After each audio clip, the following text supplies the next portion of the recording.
একেবারে যে সাধারণ মানুষ যে অভিযোগ জানালেন, কি জানালেন, কি সাধারণ মানুষ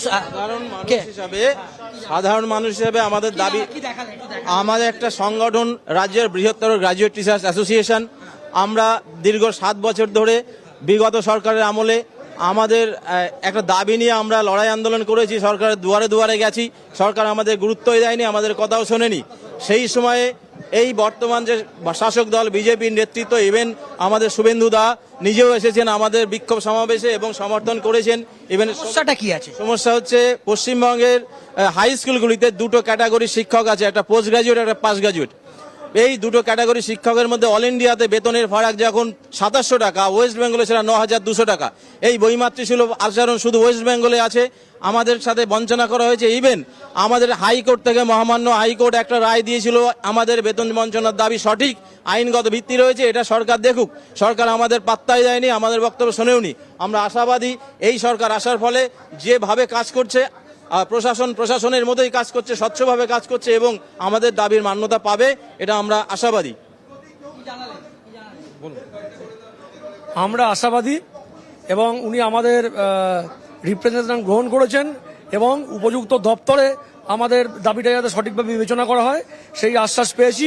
এবং দীর্ঘদিন ধরেই উনি আমাদের মঞ্চে আগেও এসেছেন, আমাদের পাশে থাকার প্রতিশ্রুতি দিয়েছেন। আজকে মুখ্যমন্ত্রী হিসাবে ওনাকে আমরা ডেপুটেশন দিতে পেরে আমরা ভবিষ্যতের জন্য আশাবাদী। একেবারে আমরা কথা বলছিলাম জনতার দরবারে যারা এসেছিলেন, তারা তাদের বিষয়গুলো একেবারে সরাসরি মুখ্যমন্ত্রীকে জানালেন। একদম সুজয়, যে কথাটা জিজ্ঞেস করছিলাম যে এর পরে জনতার দরবারটা কোথায় এবং কবে হবে, সেটাও কি এই সল্টলেকে বিজেপির কার্যালয়েই হবে নাকি অন্য কোথাও হবে? দেখো, সেটা এখনো পর্যন্ত জানানো হয়নি নেক্সট জনতার দরবার কবে হবে, কিন্তু আজকে যেটা জানা গেল এটার একটা প্রক্রিয়া করা হয়েছে। কি সেই প্রক্রিয়া?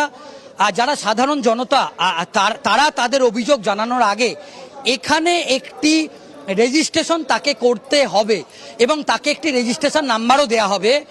যখন তারা সেই সমস্যা নিয়ে আসবে, তারা সরাসরি এই শুভেন্দু অধিকারীর জনতার দরবার এবং মুখ্যমন্ত্রীর আজকে ওএসডি তিনি নিজে এখানে উপস্থিত ছিলেন এবং সিএমওর অন্তত 5 জন অফিসার এখানে উপস্থিত ছিলেন। সেক্ষেত্রে একটা প্রক্রিয়া কিন্তু শুরু হচ্ছে এবং দ্বিতীয় জনতার দরবার কোথায় হবে, কখন হবে, তার প্রক্রিয়া কি, সেটা খুব শীঘ্রই শুভেন্দু অধিকারীর তরফ থেকে জানিয়ে দেওয়া হবে বলে জানা যাচ্ছে। একদমই সুজয়, আর কি কেউ আছে, মানে আর কি ওপর থেকে কেউ নেমে এসেছেন, আর কি কারোর সঙ্গে কথা বলার সুযোগ রয়েছে তোমার? কারণ আমরা দেখতে পাচ্ছি প্রবল ভিড় সল্টলেকের কার্যালয়ে। সেক্ষেত্রে কোনো নেতার সঙ্গে কি আর কিছু সময়ের জন্য কথা বলা যাবে যে তারা কি ভাবনা চিন্তা করছেন, এরপরে এই জনতার দরবারটাকে কত দূর পর্যন্ত তারা নিয়ে যেতে চান, আরও কোনো সমস্যার এইভাবে সমাধান হয় কিনা, আরও কোনো বিষয়কে তারা ইনক্লুড করতে চান কিনা এই জনতার দরবারের মাধ্যমে? সম্ভব কি তোমার পক্ষে কথা বলা? দেখো, এখনো পর্যন্ত আমরা যেটা দেখছিলাম, যারা এই জনতার দরবারে এসেছিলেন তারা প্রত্যেকে তাদের সমস্যার বিষয়টা সরাসরি যে মুখ্যমন্ত্রীর ওএসডি ছিলেন এবং একটা প্রক্রিয়া যে রেজিস্ট্রেশন, সেই রেজিস্ট্রেশন পর্ব শেষ হয়ে তাদের সমস্যার কথা একেবারে লিপিবদ্ধ করা হয়েছে, যার ফলে যারা ভিতরে ছিলেন তারা সেইভাবে এখনো পর্যন্ত নামেনি। তো যারা মুখ্যমন্ত্রীর সঙ্গে কথা বলতে পেরেছে, দেখো টোটাল 50 জন মতো ছিলেন, তাই সবাই তার সঙ্গে কথা বলা সম্ভব হয়নি। তাই তাদের যে অভিযোগ, তারা কিন্তু মুখ্যমন্ত্রীর ওএসডি বা তাদের সিএমওর যে অফিসাররা ছিল তাদেরকে এই মুহূর্তে সরাসরি সেই অভিযোগগুলো জানাচ্ছে বলে আমরা জানতে পারছি। আপাতত ধন্যবাদ সুজয়, তোমাকে আপাতত ধন্যবাদ। সরাসরি কথা বলছিলাম, আমাদের প্রতিনিধি সুজয় ঘোষ আমাদের সঙ্গে ছিলেন বিজেপির কার্যালয় থেকে এবং ইতিমধ্যেই মুখ্যমন্ত্রী শুভেন্দু অধিকারী তিনি বেরিয়ে গিয়েছেন। একেবারে যে সাধারণ মানুষ যে অভিযোগ জানালেন, কি জানালেন, কি সাধারণ মানুষ সাধারণ মানুষ হিসেবে আমাদের দাবি, আমাদের একটা সংগঠন রাজ্যের বৃহত্তর গ্রাজুয়েট টিচার্স অ্যাসোসিয়েশন। আমরা দীর্ঘ 7 বছর ধরে বিগত সরকারের আমলে আমাদের একটা দাবি নিয়ে আমরা লড়াই আন্দোলন করেছি, সরকারের দুয়ারে দুয়ারে গেছি, সরকার আমাদের গুরুত্বই দেয়নি, আমাদের কথাও শোনেনি। সেই সময়ে এই বর্তমান যে শাসক দল বিজেপির নেতৃত্ব, ইভেন আমাদের শুভেন্দু দা নিজেও এসেছেন আমাদের বিক্ষোভ সমাবেশে এবং সমর্থন করেছেন। ইভেন সমস্যাটা কি আছে? সমস্যা হচ্ছে পশ্চিমবঙ্গের হাই স্কুলগুলিতে দুটো ক্যাটাগরি শিক্ষক আছে, একটা পোস্ট গ্রাজুয়েট, একটা পাস গ্রাজুয়েট। এই দুটো ক্যাটাগরি শিক্ষকের মধ্যে অল ইন্ডিয়াতে বেতনের ফারাক যখন 2700 টাকা, ওয়েস্ট বেঙ্গলে সেটা 9200 টাকা। এই বৈমাতৃ সুলভ আচরণ শুধু ওয়েস্ট বেঙ্গলে আছে, আমাদের সাথে বঞ্চনা করা হয়েছে। ইভেন আমাদের হাইকোর্ট থেকে মহামান্য হাইকোর্ট একটা রায় দিয়েছিল, আমাদের বেতন বঞ্চনার দাবি সঠিক, আইনগত ভিত্তি রয়েছে, এটা সরকার দেখুক। সরকার আমাদের পাত্তাই দেয়নি, আমাদের বক্তব্য শোনেওনি। আমরা আশাবাদী এই সরকার আসার ফলে যেভাবে কাজ করছে, প্রশাসনের মতোই কাজ করছে, স্বচ্ছভাবে কাজ করছে এবং আমাদের দাবির মান্যতা পাবে, এটা আমরা আশাবাদী। আমরা আশাবাদী এবং উনি আমাদের রিপ্রেজেন্টেশন গ্রহণ করেছেন এবং উপযুক্ত দপ্তরে আমাদের দাবিটা যাতে সঠিকভাবে বিবেচনা করা হয় সেই আশ্বাস পেয়েছি। এবং দীর্ঘদিন ধরেই উনি আমাদের মঞ্চে আগেও এসেছেন, আমাদের পাশে থাকার প্রতিশ্রুতি দিয়েছেন। আজকে মুখ্যমন্ত্রী হিসাবে ওনাকে আমরা ডেপুটেশন দিতে পেরে আমরা ভবিষ্যতের জন্য আশাবাদী। একেবারে আমরা কথা বলছিলাম জনতার দরবারে যারা এসেছিলেন তারা তাদের বিষয়গুলো একেবারে সরাসরি মুখ্যমন্ত্রীকে জানালেন।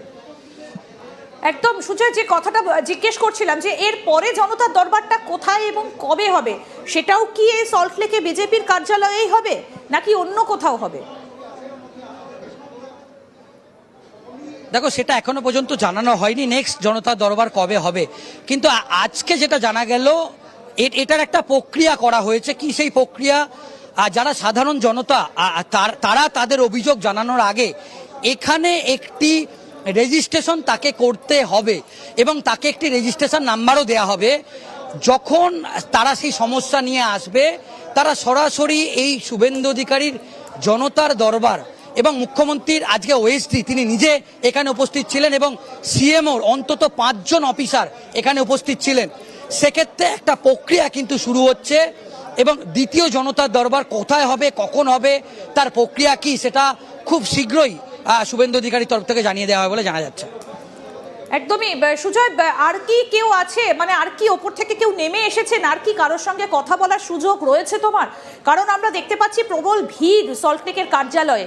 সেক্ষেত্রে কোনো নেতার সঙ্গে কি আর কিছু সময়ের জন্য কথা বলা যাবে যে তারা কি ভাবনা চিন্তা করছেন, এরপরে এই জনতার দরবারটাকে কত দূর পর্যন্ত তারা নিয়ে যেতে চান, আরও কোনো সমস্যার এইভাবে সমাধান হয় কিনা, আরও কোনো বিষয়কে তারা ইনক্লুড করতে চান কিনা এই জনতার দরবারের মাধ্যমে?